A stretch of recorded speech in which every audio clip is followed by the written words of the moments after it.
there is a problem of fatherlessness prevalent all over the world.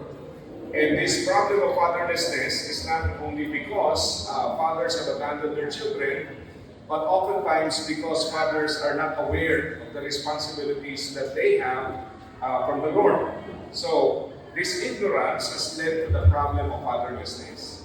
Kaya pag tinignan po natin yung issue ng fatherlessness, this also includes, for example, seasonal fathers or fathers who are involved in the lives of their children only for a certain season. And what we found out is that most fathers, especially the OFW fathers, those who work abroad, they tend to assume that it is better to leave the children when they are still young. Kasi ang concept nila, anyway, bata pa. But the reality is, leaving them at that particular age is actually not good. And the reason for that is because that is the formative stage. Kaya, if you remember, many lessons ago, we talked about every season counts. So I hope you still remember that. And then, last time, you under Brother Aram, you talked about identity, and the week prior to that, I talked about moral authority. So today, we will be talking about providing emotional security. So for those who have not attended the previous lessons, let me just go through this. Now, when you look at the relationship between God the Father and Jesus Christ, on two occasions, we will find a sort of affirmation given by God the Father to the Son. So we read on two occasions in the New Testament that heaven opened and God the Father talked to His Son. The first was at the baptism of Jesus, and you can find that in Matthew 3:17, Mark 1:11, and Luke 3:22. And the second, when Jesus was on the mountain with His 4 discipleship team, and we refer to this as the Transfiguration. You find this in Matthew 17:5, Mark 9:7, and Luke 9:35. Now, what we would notice, so, in the first instance, the following words were heard: "You are my son, whom I love, with you I am well pleased." In the second instance, the words were, "This is my son, whom I love, with him I am well pleased." And then the words were added, "Listen to him." So from this particular encounter, we will see the 4 responsibilities of fathers as exemplified by God the Father to the Son. So with the words, "This is my son," the Father gives the Son identity. When He said, "Whom I love," these words embrace Jesus with emotional security, and we will be talking about this morning. Then God the Father added, "With him I am well pleased." These are massive words of affirmation. And then the fourth statement of the Father concerning the Son on the mountain was, "Listen to him," which is certainly transferring to him moral authority. So if we summarize that, we would see that the 4 responsibilities of the Father is to confer identity, to establish emotional security, to give affirmation of potential, and also to establish moral authority. So we will be now on the third role of the Father. We will be talking about emotional security, because the first one I discussed with you 2 meetings ago was about moral authority, and then last time I believe that you talked about identity, and today we'll talk about emotional security. So what is emotional security? Now, if you look at the caption underneath, it says, "Walking the journey from fear to love." Now, when we try to understand the relationship of the Father to the children, or to His children, it is important to ask the question, what kind of emotion dominates? Is it fear or is it love? You know, the kind of emotion that we bring into the relationship is very important, because basically, emotions will determine the quality of conversations that we have. It's important. It also determines if the children will find us approachable. So very significant yan eh. Kaya sometimes, even if you know maybe the procedures, if you have an idea of what to do as a father or as parents, but if the kind of emotion that prevails in that relationship is not the right kind of emotions, all of these will be rejected. So we have to keep in mind, for example, all of you attended the same seminar. You listened to the same lecture and perhaps apply it the same way. I guarantee you that the result will be different. Why am I so negative this early this morning? And the reason for that is this. Because back home, we all have a prevailing relationship. What kind of relationship do we have at home? And the kind of relationship we have with our children will determine if the application of the principles will be effective. So maybe some of you have a good relationship with your children, positive emotions at home, so it will be easier. But for those who are faced with challenges with their children, the application will be different. It will be difficult. So that's why it is important to be intentional with the kind of relationship and emotions that we have at home. So let me bring this up. This is important. As mentioned in some of the lectures we had several sessions ago, we found out that there are 4 types of parents. Okay, so you have the permissive, neglectful, authoritarian, authoritative. And this is based on 2 important factors. One is control. Okay, and notice it's 0 to 100. And the other one is love. Again, that's 0 to 100. So let's again go through this because this is very important. The intention is to get to number 4. Okay? So the first type of parents are permissive parents. They are fearful parents. So they are very high on love, but very low on control. Okay?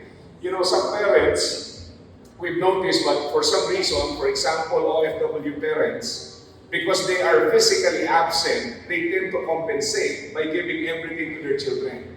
So what happens in the end is you express your love by giving them what they want and what they need, but the problem is you don't control them or discipline them. So these are permissive parents. Ang tawag sa mga anak nila, letter X. Ang tawag din sa mga bata that they get everything that they want. Swerte. Yeah, alala niya. Swerte. Okay. Spoiled. Actually, spoiled. No? Kaya naalala niyo yung swerte. No? Yun yung point doon eh. So, spoiled. No? Can you imagine?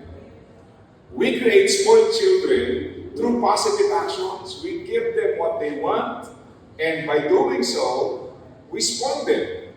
And why do we spoil them? The reason for that is because aside from love, we need also to teach them to control themselves. We need to discipline them, and we need to train them to discipline themselves. So we call that self-discipline. Now, number 2, we have neglectful parents. Low on control, low on love. So, neglectful parents are forsaking parents. And we found out that sometimes the reason why parents become neglectful is not necessarily because they don't love their children, but the problem is they don't express or communicate their love to their children. You know, it's different when you say, I love my child. It's different when you know your child knows that you love him. Okay, it's important to communicate that love. And sometimes we are not intentional in communicating that love. I remember growing up, yung parents po namin, when they discipline us, and by the way, my father is a pastor, so my mother is not a pastor, but she gives the sermon at home. Okay, very transformative, no? So anyway, the point is this, every time we get disciplined, they will always give a debriefing, explaining to us that the reason why they discipline us is because they love us. And I found that very important, although back then, I found it hard to believe. Bakit hard to believe? Because during the younger years, how is love expressed? Through protection, provisions. Di ba? And then later on, another P is added, yung palo. Okay? So, it's easy to appreciate provision and protection, but later on, discipline. You know, it's hard to understand why these parents who used to protect me from harm is now causing harm to my physical body, okay? Or even scolding me. But later on, I realized that those explanations and affirmation after discipline is very important because they are reminding me and my siblings that they do it because they love us. You remember Hebrews 12, God explaining to us that the reason why He disciplines us is because number 1, He treats us as His real children. And number 2, the reason why He disciplines us is because He loves us. That's why Hebrews 12:11 says, no discipline is enjoyable while it is happening. It is painful, no? But for those who are trained this way, they will reap a harvest of right living. So it is for your benefit. The current or present experience may not be pleasant, but the fruits that it will yield will be beneficial. So that's very important. So sometimes, yung mga neglectful parents, they really actually love their children. But again, the problem is, they fail to communicate that love. So we will understand today how to deal with that. And then secondly, some parents assume that because their children, they grow old, they assume that because they get old, they get matured. But the reality is maturity and aging are two different things. So sometimes, ang iniisip natin, malaki ka na, alam mo na yung gagawin. So we don't control them. We don't discipline them and we don't guide them. So it is important to discipline them and guide them. It is important to express love. But if we fail to do so, we become neglectful parents. Now I remember growing up, because my parents are authoritative parents, it was very difficult for me to appreciate my parents. They are high on love, high on control. Because I kept comparing myself to children whose parents are neglectful. Actually, as children, you will envy children of neglectful parents. Why? Because they get to stay in school long after school or class hours end. Naglalakwat siya pa. They are free to do whatever they want. And growing up, it was very difficult to understand why my parents would restrict us and tell us to come home after class. So ang tingin namin, the best parents are actually the neglectful parents. No? But in reality, they are not the best parents because eventually, this kind of neglect will produce consequences in the lives of children. Kaya lang, in the perspective of children, sometimes you see them as permissive or in a way, they allow you to go out without controlling or disciplining you. So sometimes you tend to think that these are the best parents. But in reality, these are the best parents, authoritative parents. So we go to number 3. We have the authoritarian parents. They are fighting parents. So notice they produce rebellious children. And why? Because they are high on control, low on love. Again, let me clarify. Some parents would say that the reason why we discipline our children, the reason why we control our children is because we love our children. But sometimes, if we fail to communicate that love, if that love is not communicated and understood, it is hard for the child to really, conclude on his own that you actually love him. So parents should always be intentional in making sure that the children understand that love. So number 4 are authoritative parents. They are fellowshipping parents. They are high on love, high on control. Now let me explain something about this because this will be the launching point for the topic for today. Now, parenting is a journey. Okay? We have to keep in mind that as we go through the different seasons of life, life will throw different challenges to us. And we found out that some fathers who are referred to as seasonal fathers, meaning during the younger years or toddler years of their children, they are actually involved. So we ask the question, how come when the children are already teenagers, the fathers struggle with, being involved in the lives of their children? And one of the reasons is that during the younger years, children tend to obey. You tell them to do something, they obey. They do not question your authority. But some fathers cannot handle it and do not know how to reconcile with their children once they have a problem in the relationship. The child did something wrong. So the question is, does the father know how to deal with that situation? If you're not able to reconcile with your child, so sometimes the tendency of some parents and even children is to draw away from each other.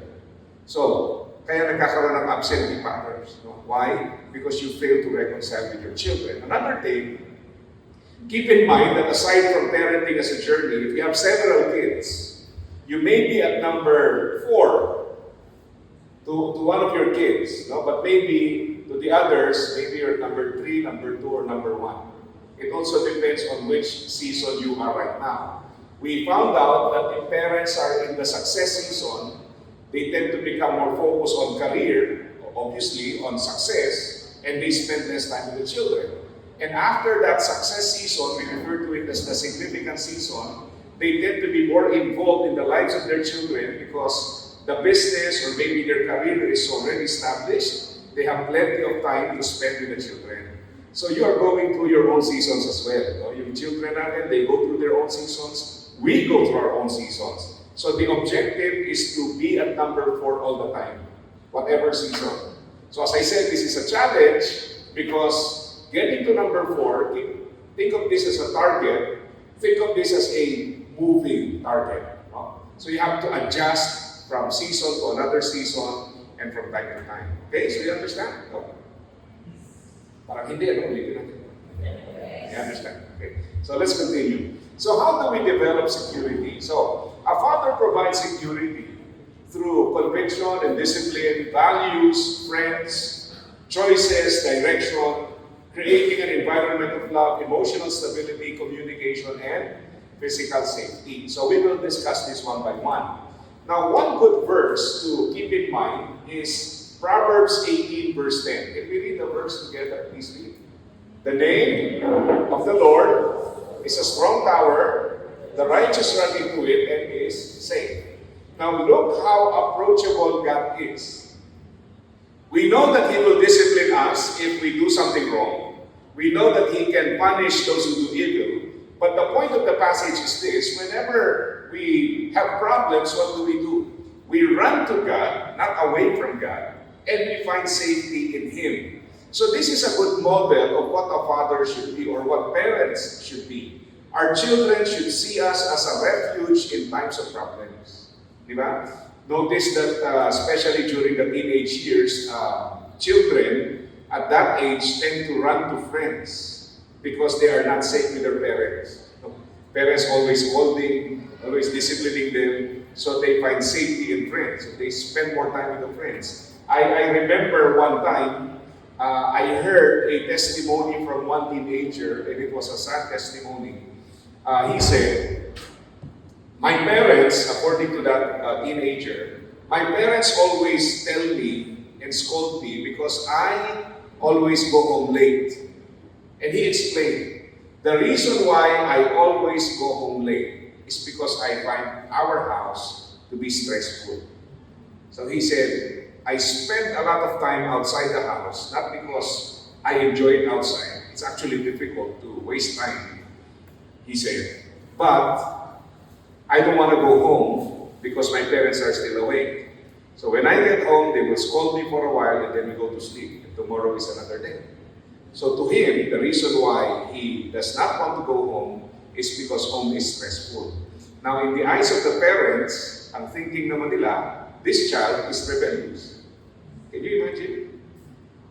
Two different perspectives. The child is thinking, I don't want to go home because my parents are toxic, stressful. And then in the eyes of the parents, our child is a rebellious child. So what do? So we have to change that emotional atmosphere and turn it into something positive. So that's why I said earlier, it is important to keep in mind that the right inputs plus the right emotions will bring right results. So it's not only the right inputs or ideas or maybe principles or values, but we have to understand the kind of relationship that we have will determine if the inputs are effective.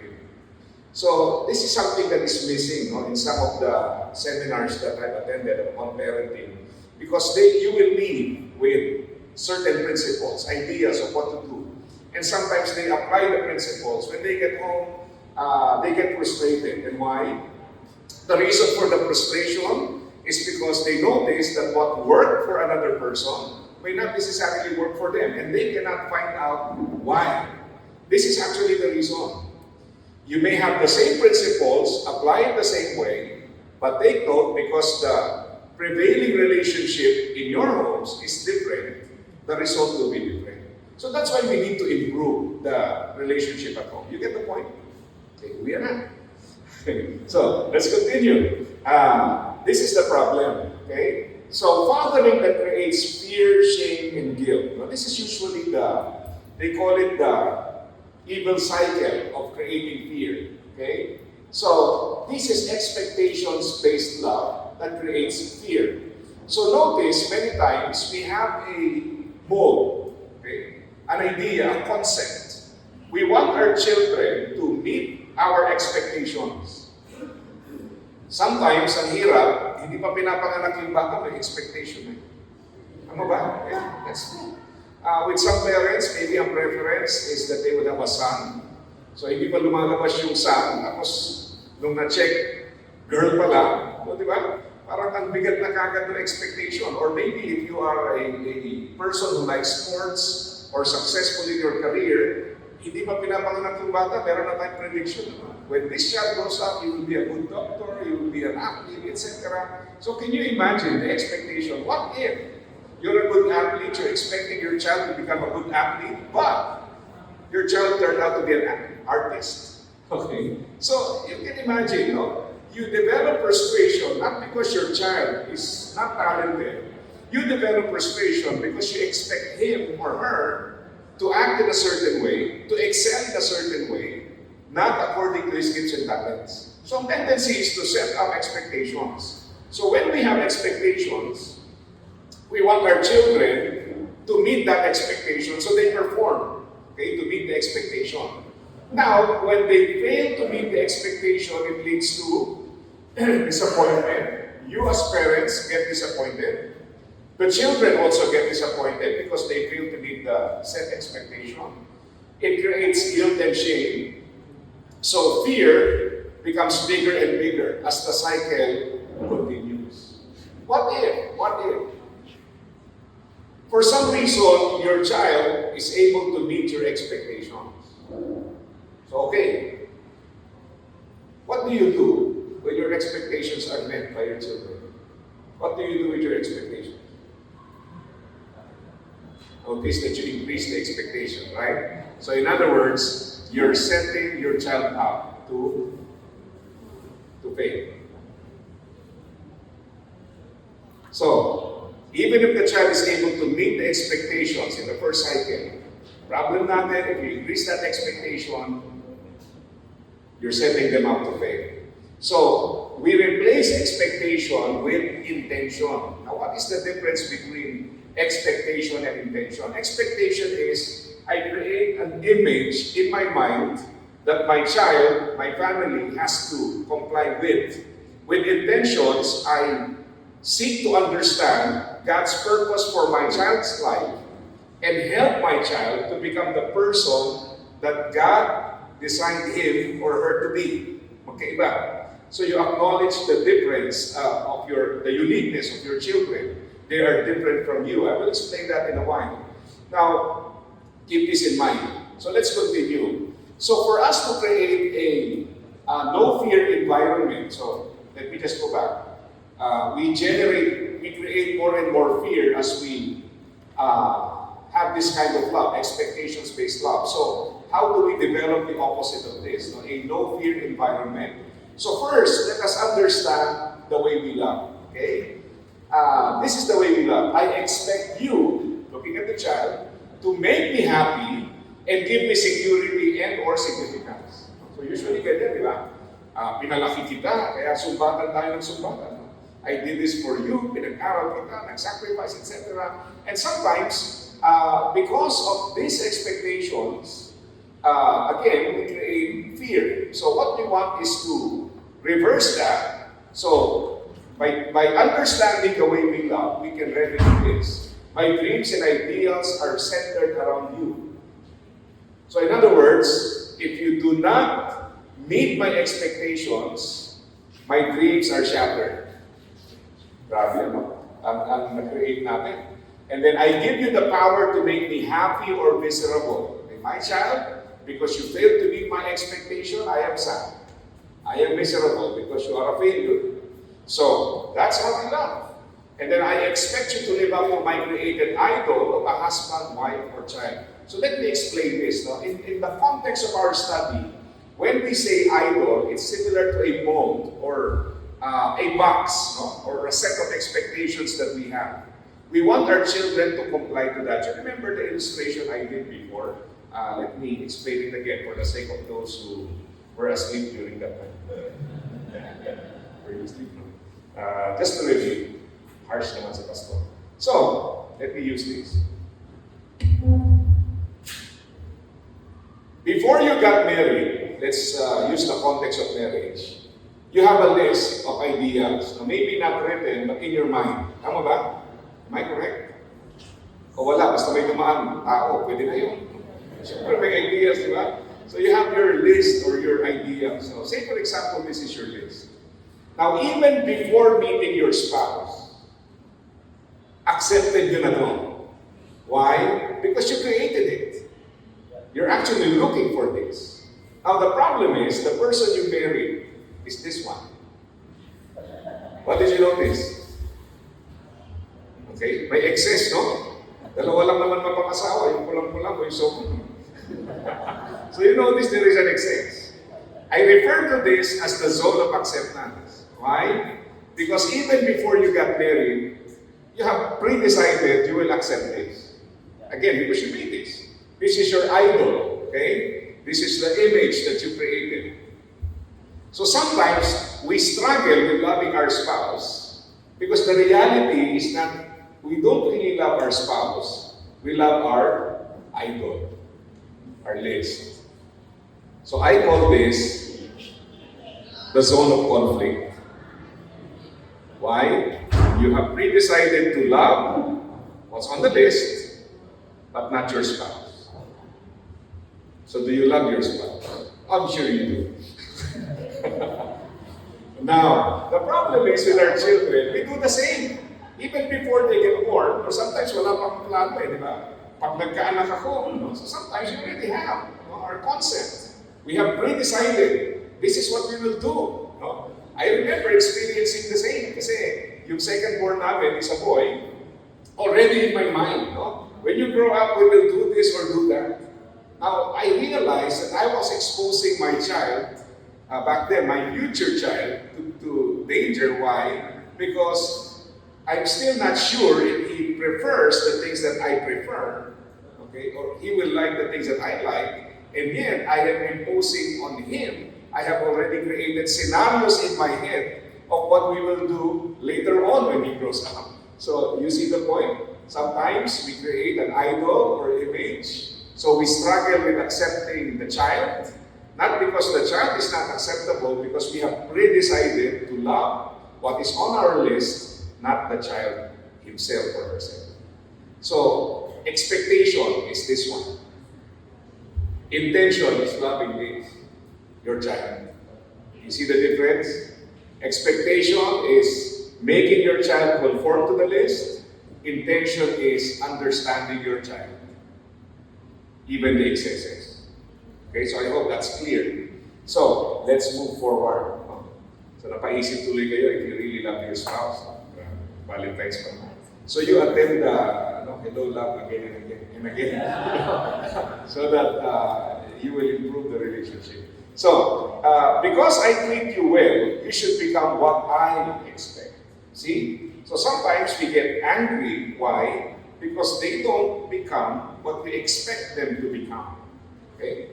But they're just being who they are. So that's the problem.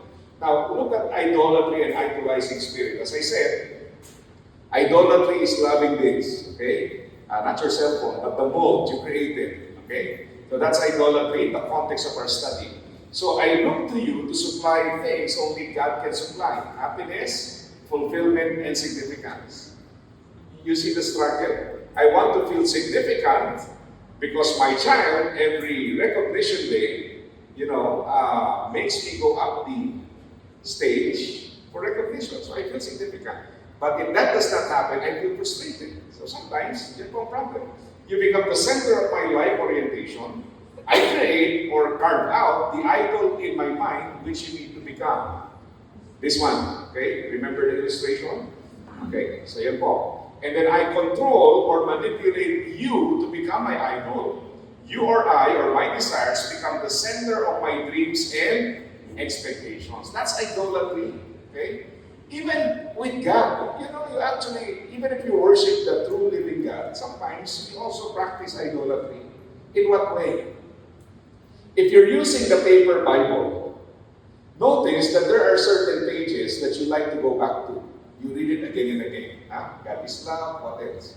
God is merciful, God has wonderful plans for your life. But there are certain pages in your Bible that you refuse to go to.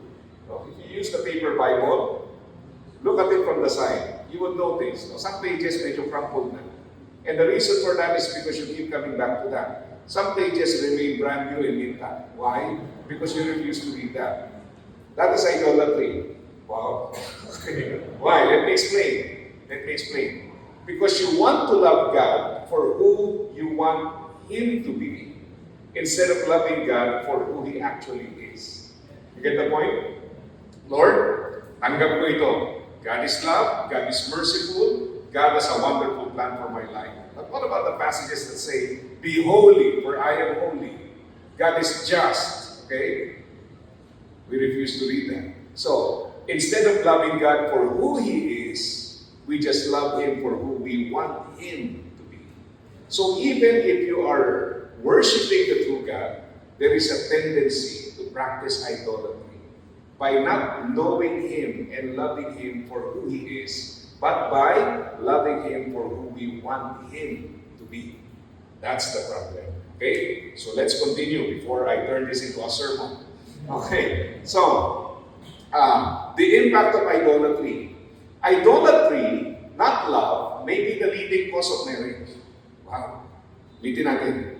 Idolatry, not love, may be the leading cause of marriage. You know why? Because for those who are single, remember the time you were single, for those who are married. Meron tayong image eh. We have an image in mind. When I get married, I will be very happy. No? This person will give me happiness. Kaya nga sabi ko sa inyo, when I officiate weddings, what I see in the eyes of those who are getting married is kilid. But that kilid can turn to kilabot later on. Real quick to some people. Why? Because the problem is, we have pre-decided to love the person in a certain way. So that's idolatry. Parang sa isip natin, you will be the perfect husband. You are the perfect wife. And then later on, you realize the truth of that statement, love is blind, but marriage is the eye-opener. So we struggle, right? So it's not really love, but many times idolatry. Because if you love your spouse, how come you struggle accepting his or her imperfections? The reason why we struggle is because we keep comparing him or her to the standard, to our expectations. Instead of loving the person, we love our idol. Okay? The projected image that we created in our mind. So we struggle with loving the real person because we are in love with the idol that we created. Okay? The idolizer becomes the slave of the idol. We worship the idol expecting it to benefit us. Look at marriage, right? You expect the person to benefit you. Only after 3 days of getting married, you realize, okay, why am I not benefiting from this relationship, from this man who keeps on snoring, he robs me of sleep. So what happens to the relationship? It turns sour. Why? Because again, we get into the relationship expecting the relationship to benefit us. So I remember counseling a couple before they got married. And I told the girl, in a shocking way, I go, kilala mo ba yung ugali niya? Sabi niya sa akin, yes, Pastor. Sabi ko, alam mo masama ugali? So I was, playing with her mind. She said, yes. Pero babaguhin ko siya pag mag-asawa na kami. At that moment, I realized this relationship will not work. Why? Because you're getting into the relationship not on the basis of accepting, but rather of changing the person. Okay? So, we have an idol trail of relationships. Why do we get frustrated with friends, with parents, with other people? Again, because we have a set expectation. Instead of appreciating them for who they are, looking at their uniqueness, the tendency is to compare them to the standard we have in our minds. That leads to frustration. When you are frustrated, it makes the relationship very unhealthy. Our relationship with God may be idol worship, with God as the idol. I explained this a while ago. And then, so in conclusion, not for the whole seminar, or not for today, but just for this particular part of the topic, we cannot love anyone we idolize. Okay? Because the tendency is to love the image that we have created instead of the person. At the heart of most misery, take note of this, this is very important. At the heart of most misery, anger, and frustration is a disappointed expectation rooted in self-love. It is rooted in self-love. Now, we understand how we love. Let's now understand how God loves. So it is one-sided, irrespective of return. So that is how God loves.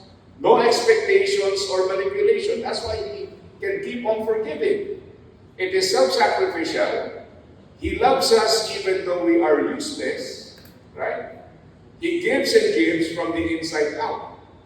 So, no matter how we respond to Him, He keeps on loving us. In fact, if you read Romans 5:6, 5:8, and 5:10, the Bible tells us, while we were still helpless, while we were still sinners, while we were still God's enemies, He gave His Son. Nothing worthy of love on our side, but because God is a loving God, He loved us and He keeps on loving us. And that love that we receive from Him, that is repeatedly affirmed and given, continuously given, makes us better and better. Right? We make mistakes. He forgives. We realize our mistakes. In fact, in Romans 2:14 it says, it is your kindness that leads us to repentance. Knowing that you will forgive us, knowing that you are a loving God, it encourages us and motivates us to come back to you, O Lord. So that image should be the image of parents to the children. It is my parents' kindness that will drive me to repentance. It is knowing that my parents will forgive me, will continue to love me. That's why I will return to them. You remember the prodigal son? What was the turning point in his life? When he realized, my father's slaves are better off than, what I'm experiencing here. I will go back to him because he treats his slaves better than my master right now. So it was the kindness of the Father that led him back. Through to Romans 2:14. It is your kindness that leads us to repentance. Okay? So if we really love like God loves, if we align with His kind of love, we will not have any selfish expectations. We will not try to manipulate or control. We will keep on forgiving. And we will break down all idols. So it's easy to say we love our children. But again, I think the bigger question is, what kind of love are we expressing to our children? So it is important to determine that. Because we may refer to love, generally speaking, and we all conclude that we love our children, but if you love them with the wrong kind of love, you produce the wrong kind of result. So as believers, our advantage, especially if you're a growing believer, our advantage is the source of love. We are tapped into Him. And the more we love Him, the more His love is channeled through us. And they benefit the people around us. But for those who do not have a relationship with God, what's the source of their love? The object of that love. As long as you reciprocate, as long as you show me also that you love me, you meet my expectations, I will continue to love you.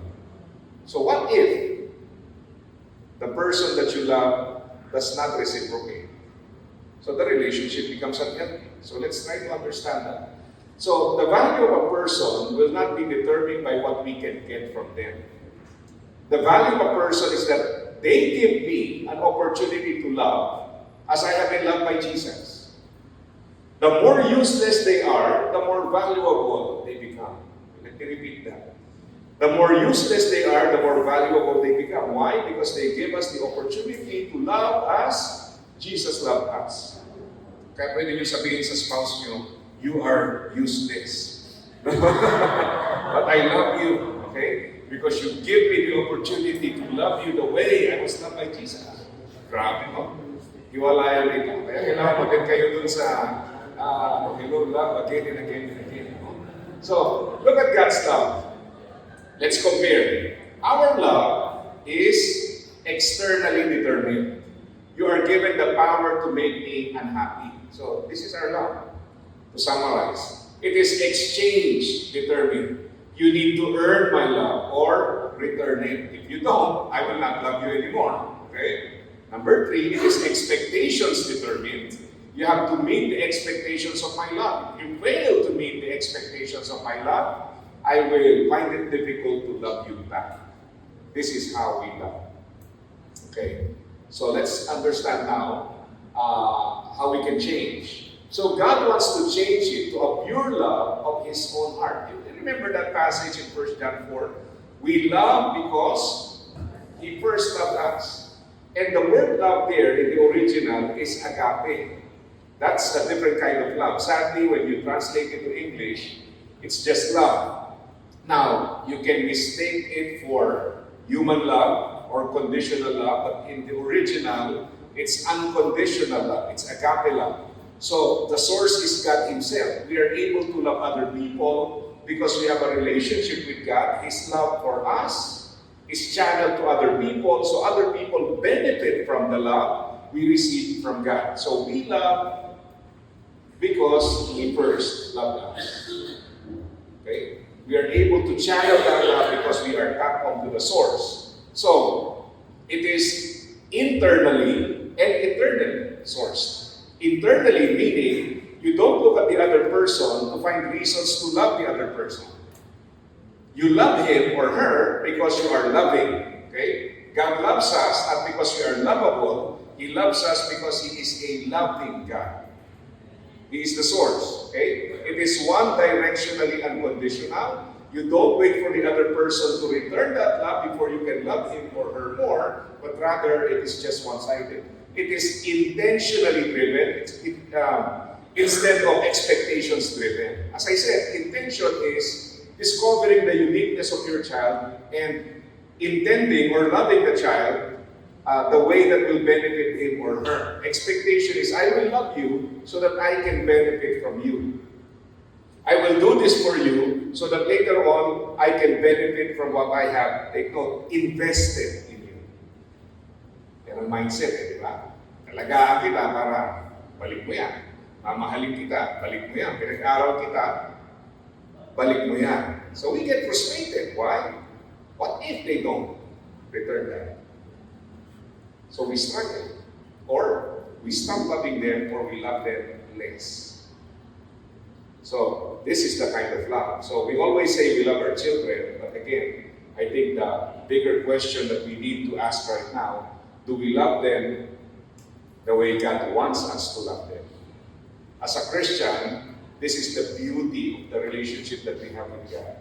We can love other people with the same kind of love that we have received from the Lord. Hindi pwede yung Christian tayo, pero the way we love our children is conditional love. And sometimes we struggle, no? And in fact, as a pastor, I've heard this many times. Christian naman, but why do we struggle? And the reason for this, yes, we are Christians, but the kind of love that prevails in our relationship is not the kind of love that God wants to prevail in our relationship. We are Christians, but we still allow conditional love to dominate our relationship. Instead of allowing God to change that love from conditional to unconditional. When we do that, the relationship becomes better. Okay? Segue tayo ng konti para ma-entice kayo sa ilo-love again and again. Let's go to marriage. You remember Ephesians 5? Wives, submit to your husbands as unto the Lord. Husbands, love your wives as Christ loved the church. So meaning, I will not love my wife because she deserves that love. If I fail to love her the way God wants me to love her, my accountability is not only to her, but first and foremost, to God. If you fail to submit to your husband, and I will allow the speakers for that seminar to explain what submitting is, no? But I will not expound on it anymore. But the bottom line is, it is the wife's accountability to the Lord. Let me give you an example. I remember talking to a wife, not my wife, okay? To a wife. And then the wife said, Pastor, the reason why I struggle with submitting to my husband is because he doesn't deserve that submission. And I explained to her, that's exactly why the Bible said, as unto the Lord. Because you don't submit because your husband deserves it. You submit because the Lord commands it. And if I'm the wife, hard to imagine, but just try. If I'm the wife, I don't submit. What do I do with the relationship? I make it unhealthy. Okay? My husband is not worth submitting to. So he made the relationship unhealthy. I respond in a negative way by not submitting to him because I feel he does not deserve it. So I contribute to the unhealthiness of the marriage. So what happens to the marriage? It deteriorates.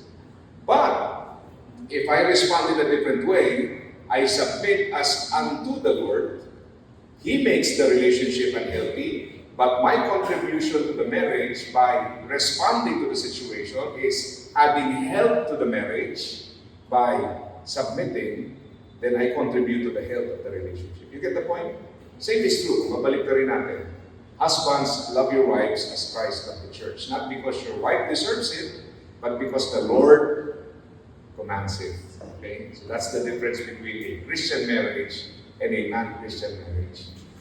Make use of that advantage as Christians. Sometimes Christians tayo, but we don't make use of the advantage that we have. Why? Because we fail to obey the Lord. Obey the Lord. The relationships will benefit from that. Okay, so let's continue. Okay lang? Parang napunta tayo sa marriage, balik tayo sa parenting. Okay. Now, so eternally sourced love is pure and it creates no fear. Look at this passage. So dear friends, let us love one another, for love comes from God. Everyone who loves has been born of God and knows God. Whoever does not love does not know God, because God is love. This is how God showed His love among us. He sent His one and only Son into the world that we might live through Him. And then, and so we know and rely on the love God has for us.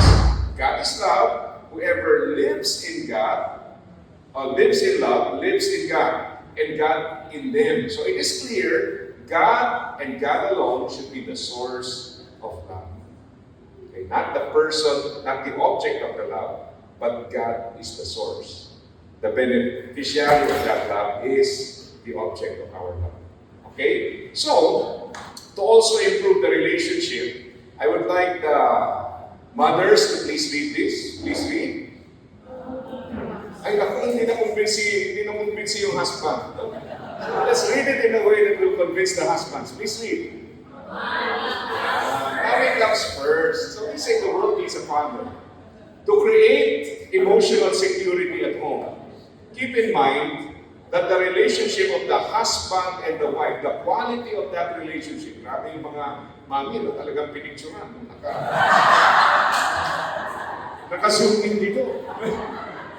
Nandiyan nga, may picture ka. Nasa handout ko yan, pero it's okay to take a picture and maybe post on Facebook and tag your husband. So that a year after, he will still remember through Facebook memories. So anyway, so mommy comes first. So, how we love our children's mother is the first and primary relationship our children observe. So to love our wives well is the core of our children's security. Children grow up in an emotional security complex when they know that Dad will never leave Mommy for better or for worse until death do us part. Dad and Mom will find a way to settle their conflicts. Not the absence of conflicts, but they will find a way to settle their conflicts. And then Dad and Mom have a total commitment to respect, comfort, and support each other. By doing this, we create a sense of security to our children. No wonder, if you look at the Bible, even in the Old Testament, it tells us that God hates divorce. Why? Because the effects of divorce is not only to the couple, but especially to the children. So, look at what the Bible tells us. This is from Malachi. God was there as a witness when you spoke your marriage vows to your young bride. God, not you, made marriage. So He sets the rules, not us. His Spirit inhabits even the smallest details of marriage. And what does He want from marriage? So meron tayong responsibility to produce the right kind of children. So children of God, that's one. So guard the spirit of marriage within you. Don't cheat on your spouse. I hate divorce, says the God of Israel. You may get God tired with all your talk by saying judgment. God's too nice to judge. Now maybe some of you are thinking, well, praise God, sa Pilipinas walang divorce. Well, actually, ang idea po ng divorce is not only the legal aspect, but again, you focus on the quality of the relationship you have with your spouse. Kasi legally, the marriage may be intact. Okay? Ibang usapan yun. The marriage may still be intact legally, but it is also possible that your marriage is no longer intact. It is unhealthy. So ang goal natin is not just to keep the marriage intact, but to make the relationship healthy. Because the health of that relationship will affect also the environment at home. Okay, so let's continue. A father should be the thermostat of the house. Ano ba yung thermostat? Notice the aircon. Diba ito yung aircon? Air condition. When you say temperature, yung temperature is indicated. Thermostat sets the temperature. Tama? So it is important that the father assumes this responsibility. So to make sure that we have the right emotional atmosphere, even in our training, atmosphere we have at home will determine if the child will develop properly. Diba nakita niyo yung manok? Anong sabi dun sa manok? Raised in what? Stress-free environment. Grabe, no? Ang sarap maging manok. Raised in stress-free environment, right? So, we prefer chicken, okay, who are raised in stress-free environment. Sabagay, sanay na rin tayo sa stress, baka okay na rin yung stress chicken. But anyway, so the idea is, there is actually a physical effect on the development of the child if we do not create the right atmosphere at home. Now, another thing we have to keep in mind is the hormones. No? I remember way back 2018, I shared this with you before, I actually found out that I had a brain tumor. No? So 2018, our second, yung son namin, was born June 25, 2018. After 2 weeks, kasi wife ko na cesarean, so after 2 weeks, natanggalan ako ng gallbladder. No? So sabi ko, hindi pwedeng ikaw lang ang gagastos dito, hindi pwedeng ikaw lang ang may operasyon dito, dapat parehas tayo. So when I got discharged from that surgery, I got home, I noticed that there was a blurring on the middle part of the left eye. And of course, as a typical normal human being, what do you do when something like that happens? You check on Google, right? So that's what I did. So sabi ng Google, give it 2 months, maybe it will go away. So after 2 months, I noticed no improvement. So that was July. So I went to the eye doctor on September. My eye doctor is actually my uncle. No? I did not know his specialization. All I know is that I am free of charge because he's my uncle. So I go to him. So I later found out that he's one of the rare specialists, na eye doctor, neuro-opta. So when he checked, he said there's no. I went in the morning. That was a Friday, I think September 25, if I'm not mistaken. I went to him morning just for an eye check, and then he said there's nothing wrong with the eyeball. Let's do an MRI. So immediately he requested an MRI. So I stayed in the clinic, had the MRI, and he found out before I did, because while I was inside the machine, he checked and he found out that I had a brain tumor. It's called a pituitary adenoma. So it's not actually a tumor that affected the eyes, but the problem is it grew so big that it touched the optic nerve of the left eye. So that's why there was a blind spot in the left eye. So to make a long story short, good news muna, I was cured from that through surgery. So I had a brain surgery. So I think by now you understand why I talk the way I do and why I act the way I act. Maybe may kulang, no? Hindi nalagay lahat, o baka may nasobra. No? So anyway, bottom line, praise God for that. No need for medication. I am among the 13% who recovered without the need for any medication. No restrictions, walang bawal. I cannot even qualify for a PWD card. Okay. So that's how God restored my health. And ito po yung point. Why did I mention this? I mentioned this because pituitary adenoma obviously grew on the pituitary gland. Now, what is in the pituitary gland? It controls the production and release of hormones.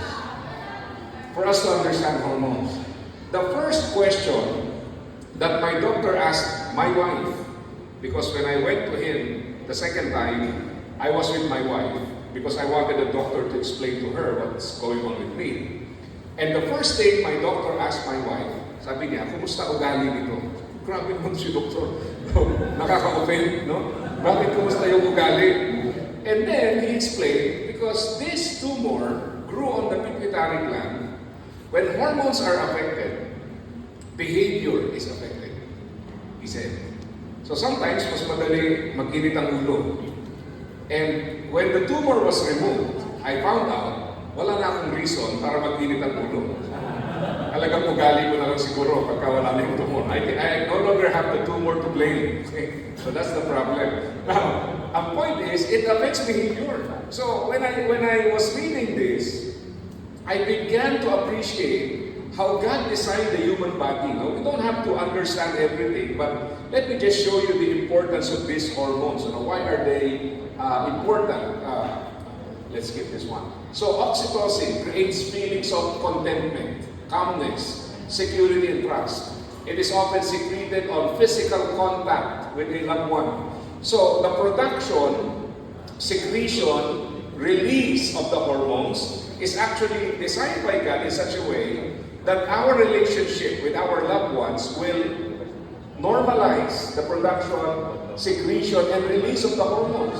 So if that is absent, it will affect the release of the hormones. Notice, this is one of the problems encountered by children who are digitally addicted, right?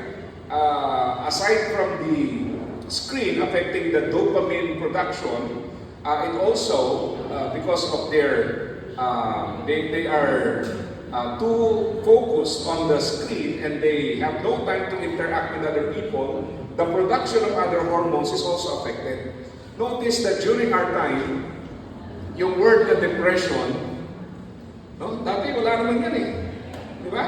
Walang ganun eh. Pero ngayon, notice that it's a byword. No? People say that they're depressed and actually are diagnosed with the depression, even at a young age. And part of the reason is because we have lost these things. The stimulants to the production and release of the hormones. Yung mga babae, you notice, no? For those who go through yung monthly period, di ba? To some people, they experience it worse than others, and even yung tinatawag nating menopause later on, di ba? So literally, menopause leads to you opposing men. Menopause na rin. So anyway, so yun ang problem, no? Because of the hormonal imbalance, people tend to change in their behavior, how they tolerate stress, how they perceive life, how sensitive they are, how easily they get provoked. No? So, yeah, may kinalaman niya sa hormones. Dopamine is the pleasure hormone directly linked to reward-motivated behavior, such as when we strive towards a goal. In fact, si Brad Huddleston, he wrote a book, the title is Digital Cocaine. And he said, the ideal time, accumulated time, for the child to be exposed to the screen, whatever, tablet man yan, or TV, or cell phone, his recommendation is only 20 minutes per day, accumulated time. Beyond that, dopamine production is affected. Notice, when a child plays, not with gadget, pero yung actual play, you remember our time, we get tired. We experience that pleasure. I have achieved something. But notice with gadgets, you don't achieve that. Di ba? Nakailang update ka na ng Candy Crush, parang wala pa rin sense of accomplishment. Why? You crave for more. Why? Because this is affected. This makes you actually stop. Why? Because there is a feeling of satisfaction. I have achieved what I determined to do.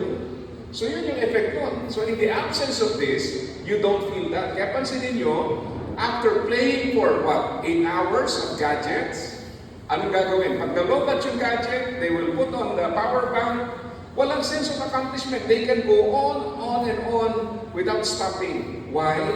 Again, part of it is because of the dopamine. Sa real life scenario, di ba?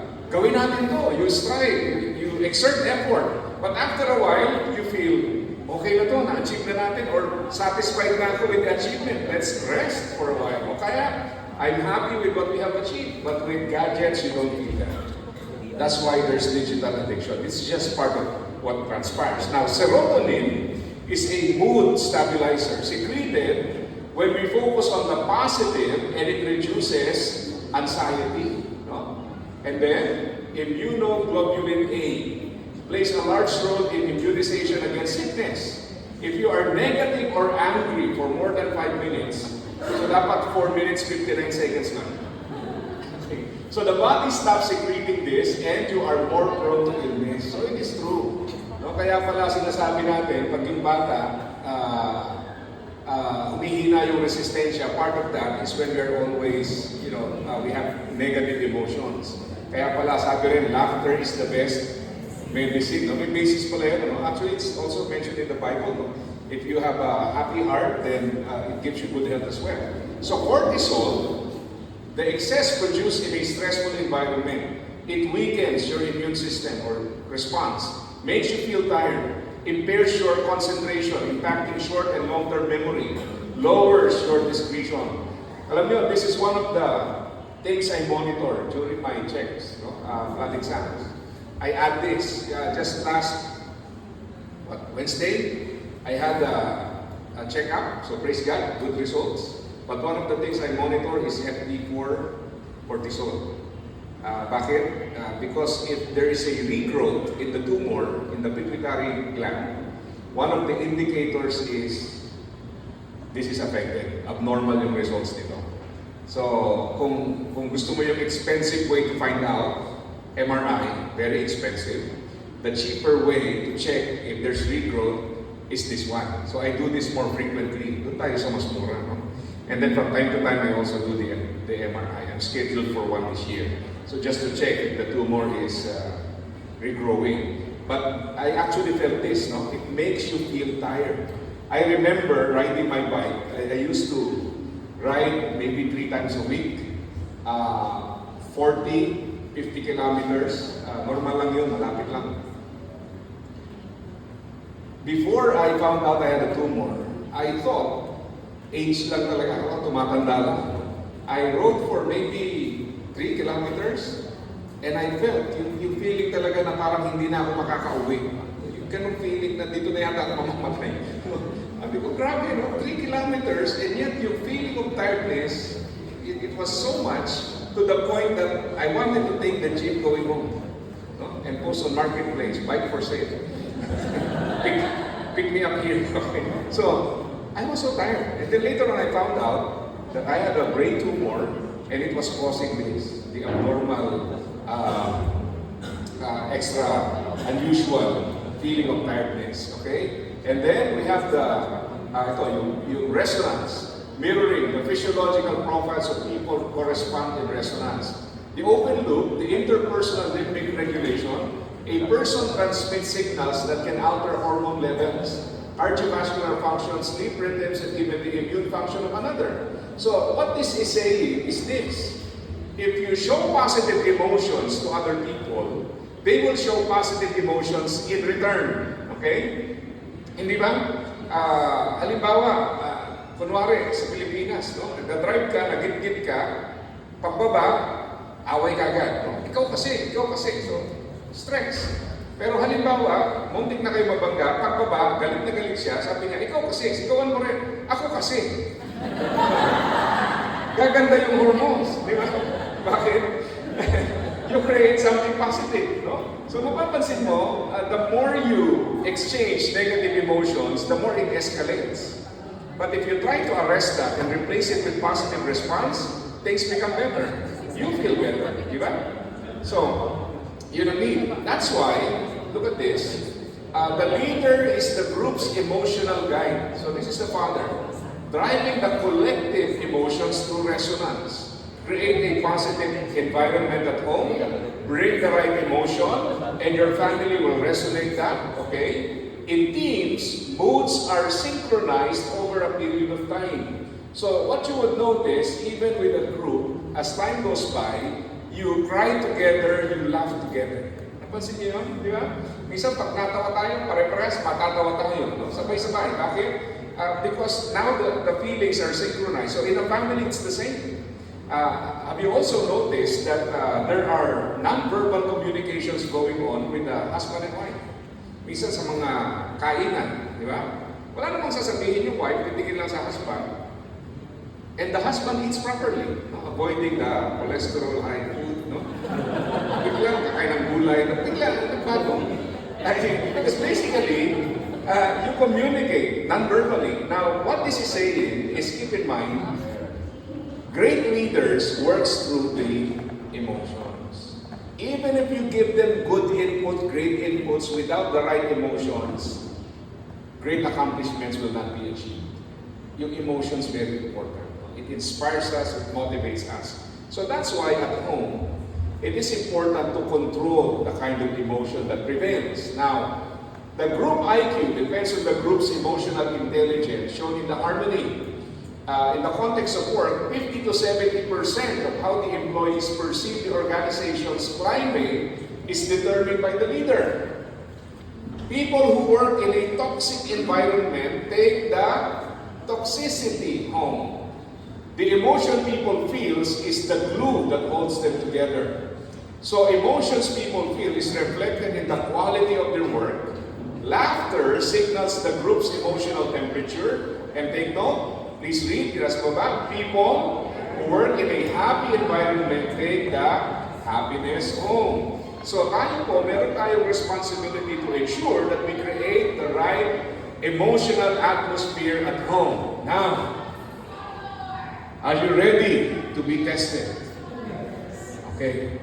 Ito po, very significant to. You also have this in your handout. One of the things we do in training is this. Can you please read? That is home. Okay? This is a template. Now, the question is this. If you ask your child or children, or maybe ask them one by one, if you have several, every time daddy goes home, what emotions do you remember? Or what is his dominant emotion? If you are to only choose one, isa lang. I'm sure that daddy goes home with variety of emotion. Sometimes he can be angry, sometimes he can be angrier, and sometimes he can be angriest. Maybe lang. But the point is, if you look at this, iba-ibang emotions. So ang question natin is, what kind of emotion does daddy bring home?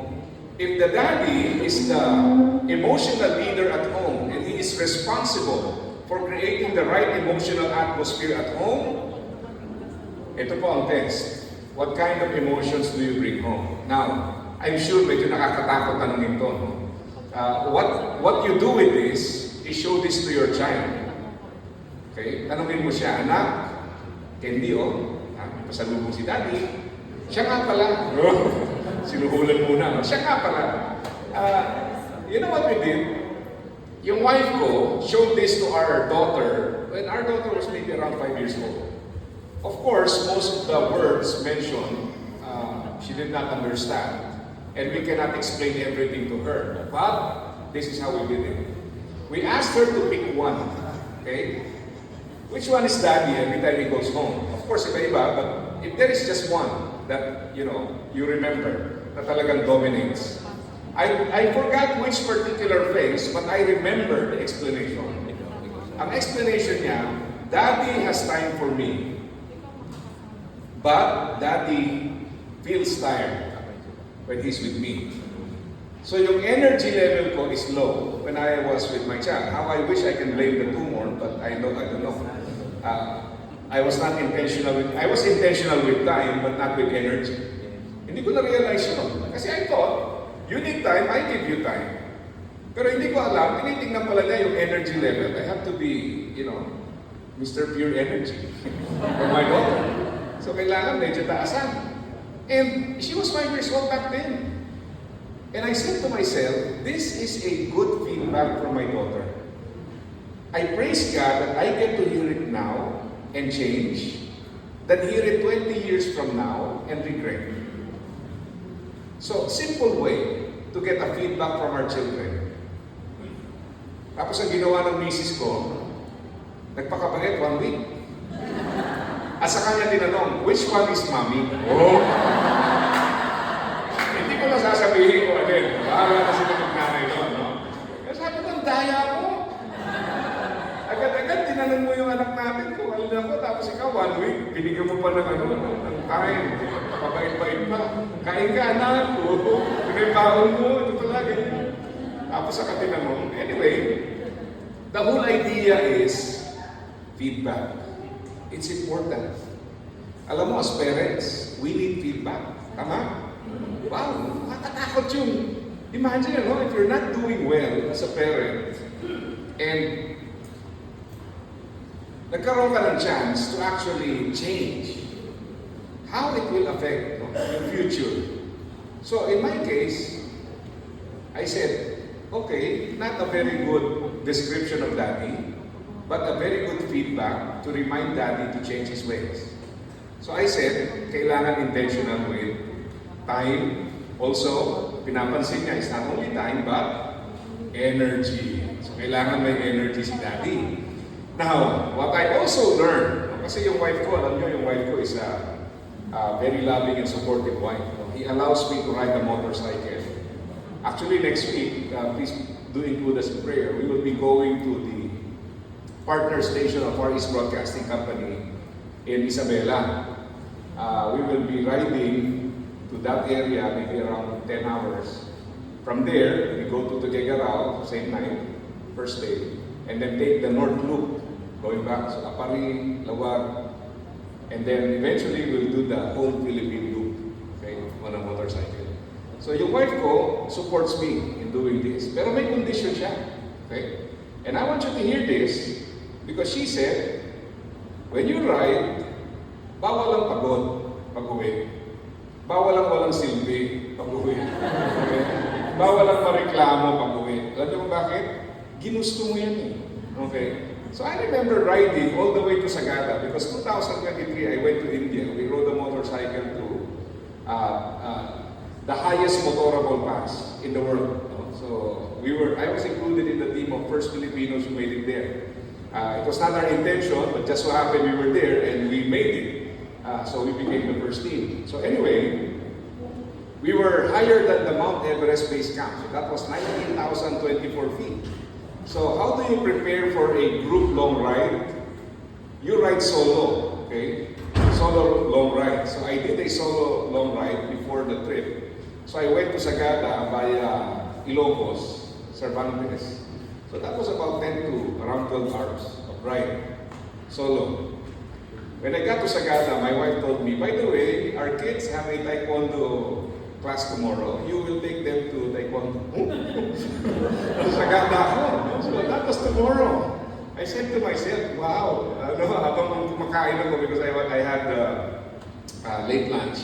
So tomorrow. So that means I have to leave at sunrise and then to make it home before 6:30, actually before 6, because 6:30 is the taekwondo class, so it's about 30 minutes getting there. So I said to myself, okay. So I left early in the morning, I had coffee and then left. I got home around 5, so good. No? So bawal ang pagod, bawal ang mareklamo, bawal ang walang silbi. So, sabi ko sa mga anak ko, you have taekwondo later, di pa kayo naliligo. That's when I realized tiredness can wait, body pain is a choice. Believe me when I say that during their taekwondo class, I was not the one fighting or doing the sparring, but I felt the pain while watching them. Grabe yung pagod. Imagine 2 days of riding, no? And then pagdating doon, magbabantay ko pa ng bata sa taekwondo. Pero yan ang utos, no? Bawal. Kailangan hindi halata na nag-long ride ka. So, why am I saying this? Because oftentimes we have excuses. Why do you feel that way? Why is that your emotion? Why do you act that way? We have all kinds of excuses. But we have to understand that we can control our emotions And we also have what we refer to as latent energy. What does that mean? We have reserved energy. Now imagine this scenario. You come from work, assuming na nag-commute ka. On your way to work, na traffic, sa work, you got scolded by the boss, things did not go well at work. On your way home, you have to take the commute again, and then the jeep broke down. So you have to walk. While walking, very near your house, yung aso ng kapitbahay na bagong panganak, nakawala. Hahabulin ka. So what do? You don't explain to the dog. You run. Tama? Hindi pwede yung, utang na loob, wala pa mga pinagdaanan ko ngayon. Walang ganon. Pag nakawala yun, walang paliwanag, what do? You run.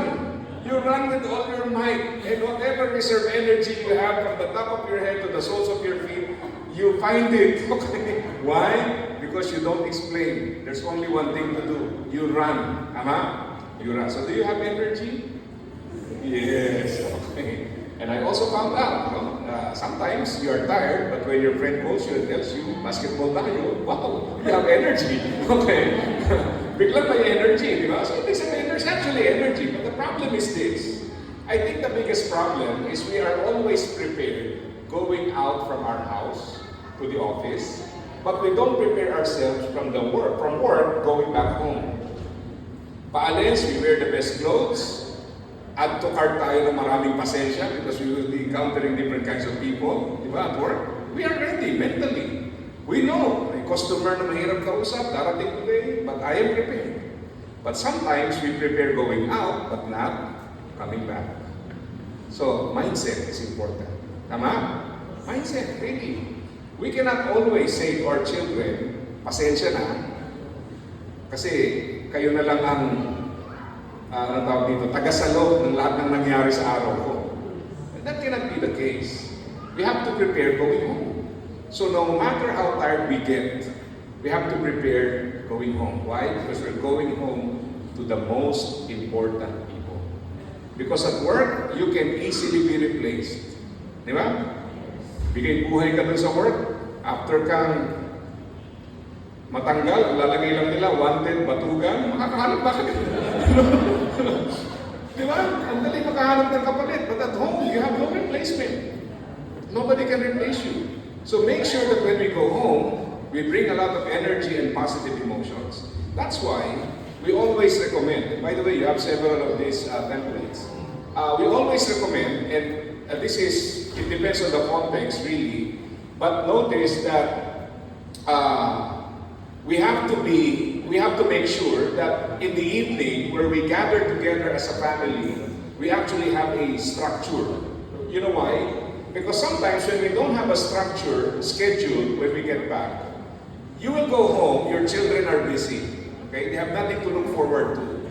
But if they know you are coming, and you will spend a bit of your time with them before they do anything else, they will expect that. You will be prepared for that. I remember one time, merong single mom na nagtanong sa akin, sabi niya, Pastor, I do a lot of work because I have to compensate because I'm the only one providing for the family.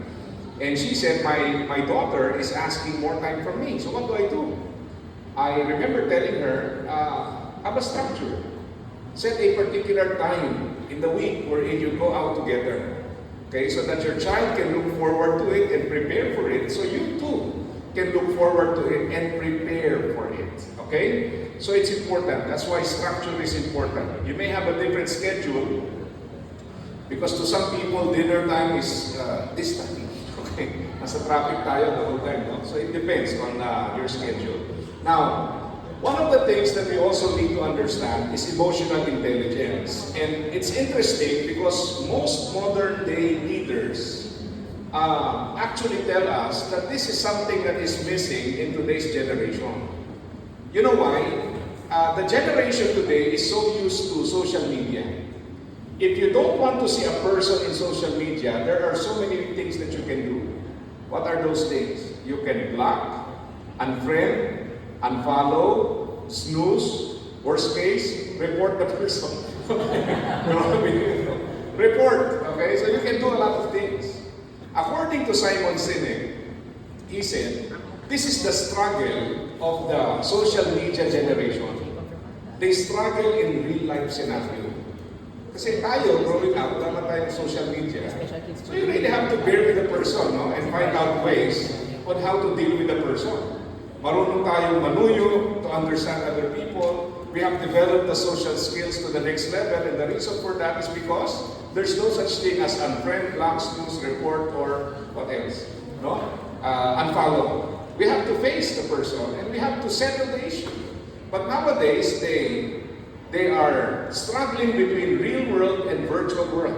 Virtual, they can unfollow, block, etc. But in real world, they struggle. So he said, we have to improve emotional intelligence. So these are the levels of emotional intelligence. The first one is self-awareness. Are you aware of your emotions? Because some people actually are not. Okay? They just think that other people need to be aware, but for me, tanggapin nila kung ano ako. And the second one is self-management. This is the second level. So if you know you are angry or tired, or you will get angry because you are tired, you will be easily irritated. Then number two, self-management. I have to control myself. What do I do to control that? What do I do to make sure that when I get home, I release all this negative attitude before I get home? Okay? And the third one is social awareness. What is social awareness? The father being aware of the emotions of his wife or children. So tinitingnan mo na, uy, mukhang may topak si Mrs. Na naman.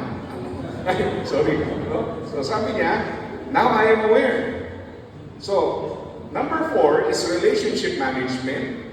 In this kind of situation, yung anak ko is not happy, my son is angry, my wife is maybe tired or stressed because of the children. So what do I do to manage the relationship? So become a part of the solution rather than contribute to the solution. Now going back to this one, balikan ko lang, Daddy's Home. I remember one time talking to one of my trainees. He attended one of the trainings. He said to me, Pastor, I remember growing up. Yung father po nila is a retired police colonel. So back then, still active duty. All boys, sila magkakapatid. I think 6 or 7 of them. Sabi niya, we would play and we are so happy playing together as siblings. Puro lalaki. Sabi niya, when Daddy gets home, lahat kami standard attention. So we are happier when he's not around. But when he's around, the emotional climate change. Why? Because he will get angry.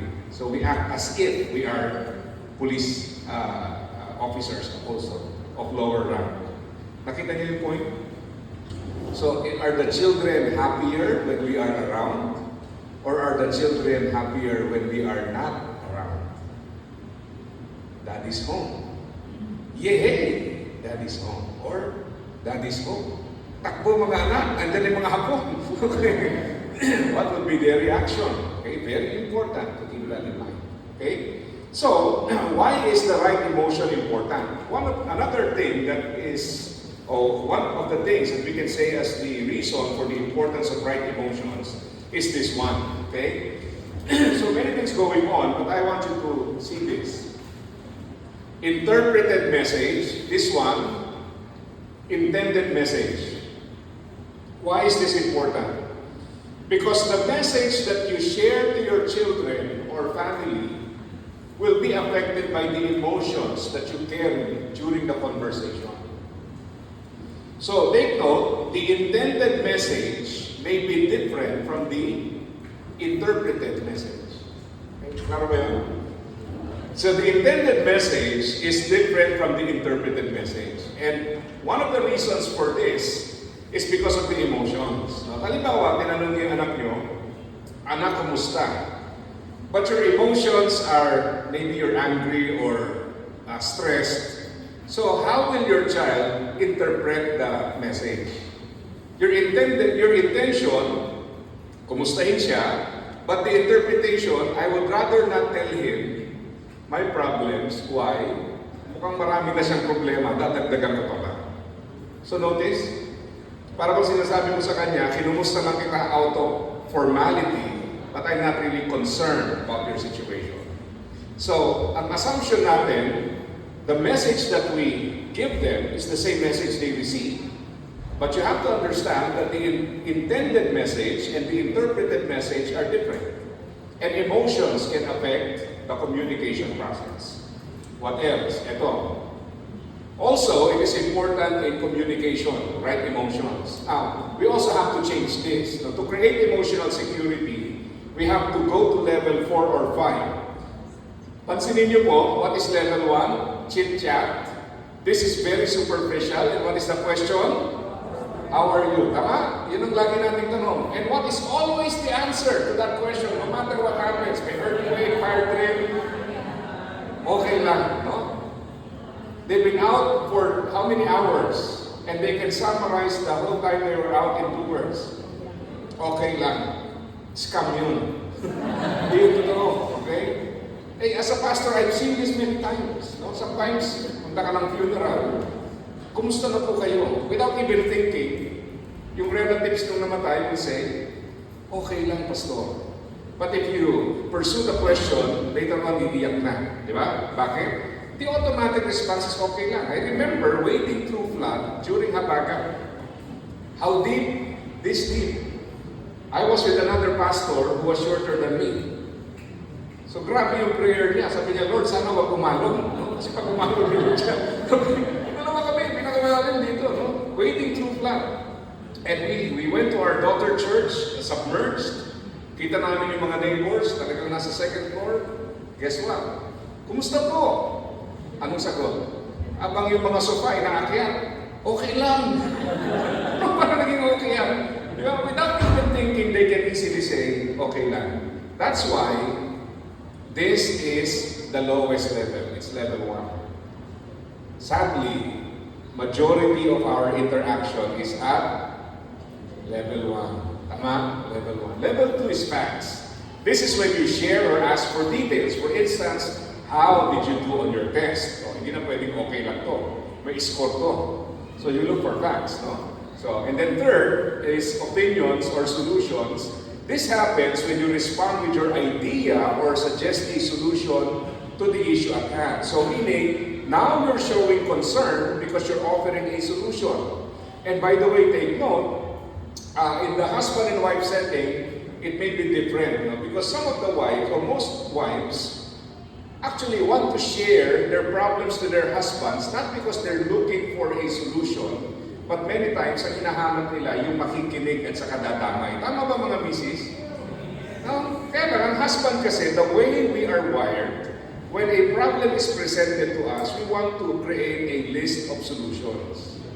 Di ba? Kaya pag nagsabi kayo ng problema, ay madali lang yan, ito yan. Lalo naiinis yung misis. Bakit? Kasi yung misis, matalino naman talaga. At alam niya yung solution niya is better than the solution of the husband. Kaya lang siya nagsabi, para may kausap siya. Yun lang naman eh. Si husband naman ang feeling niya, ay mahina yung asawa ko, hindi alam ang solusyon. Mas magaling ako. Pero ang reality, yung pieces mo, hindi naman talaga believe doon sa solusyon mo. Naghahanap lang ng kausap. Di ba? So sometimes ang mistake natin is we offer solutions immediately without identifying with the feeling. So it is important, okay, to go to number 4. As I said, this is the ideal level, and this one, if we can achieve this, the level of the feelings. Okay, so how was your exam? Level 2, that 70. Level 3, you offer a solution. Okay, maybe we can get a tutor or etc. etc. So that's solution.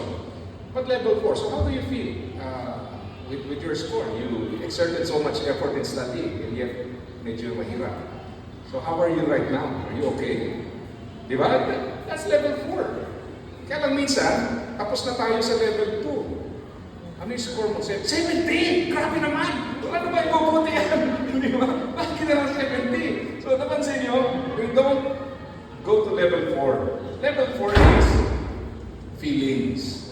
This is when you can actually show to your child, I am more concerned about you, how you feel, than your grade.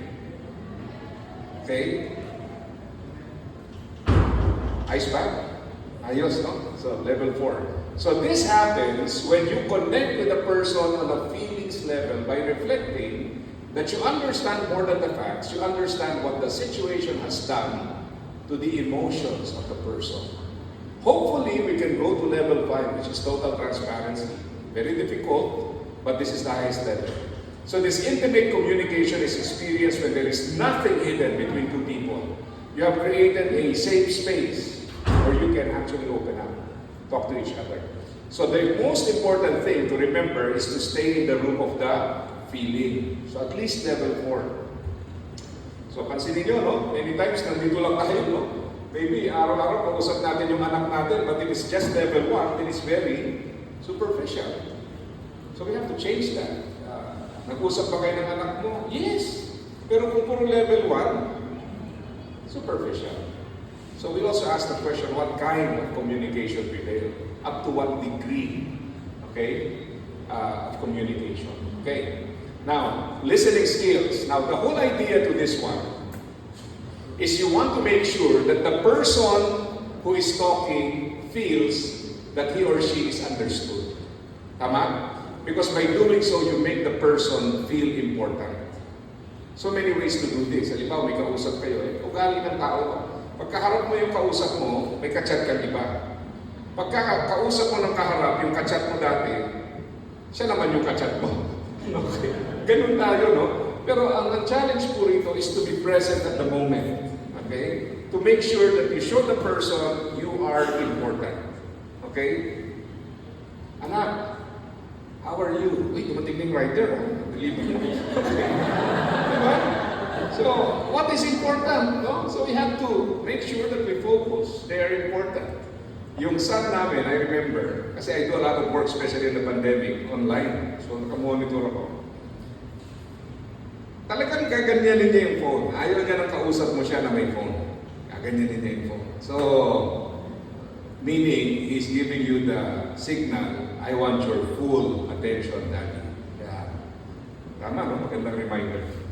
So, make sure that you make the person feel important by making sure that you convey the idea that I listened to you, I heard you, I understood what you are saying.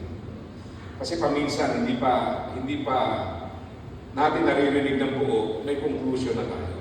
So that's the point of this exercise. So, also another thing that contributes to emotional security is for the fathers to provide. So the idea of being accountable for others is not a concept widely believed in some individualistic culture, but it is foundational in kingdom culture. In other words, it is our responsibility before God to make sure that we provide. Children should grow up with a sense of security that my father will provide for me. So yan ang idea. So, the litmus of security, how do we test if our children have that sense of security? How do we test it? How our children say, Daddy's home is very, very. Yan pala yun. How they say, Daddy's home. Daddy's home. Di ba? Excited ba sila? Diyan na ba si Daddy? Wala pa. Yung pinabili ko sa kanya, hindi pa niya dala. Pero di ba? We have to make sure that they feel excited. No? Daddy's home. Daddy's home. Daddy's home. Okay? So, that's the whole idea of this particular chapter. Create the right emotional atmosphere at home. As I said, why is this very important? Creating emotional security. Because basically, again, as I said, we want to reach number 4 of the Ruby Hill study case, to become authoritative parents. We want to make sure that we express our love for them. We create the right environment, and they see us as parents who are approachable. Si Andy Stanley, he wrote a book on parenting, or actually it's a podcast I think that I heard on parenting, and he said there are 2 types of children. Those who are excited to become independent because they cannot stomach home anymore, and those who cannot leave home. No? Not necessarily because they're so dependent, but because they see home as a refuge. They may become independent, but from time to time come back home, no? And be excited to be with the parents because they miss home.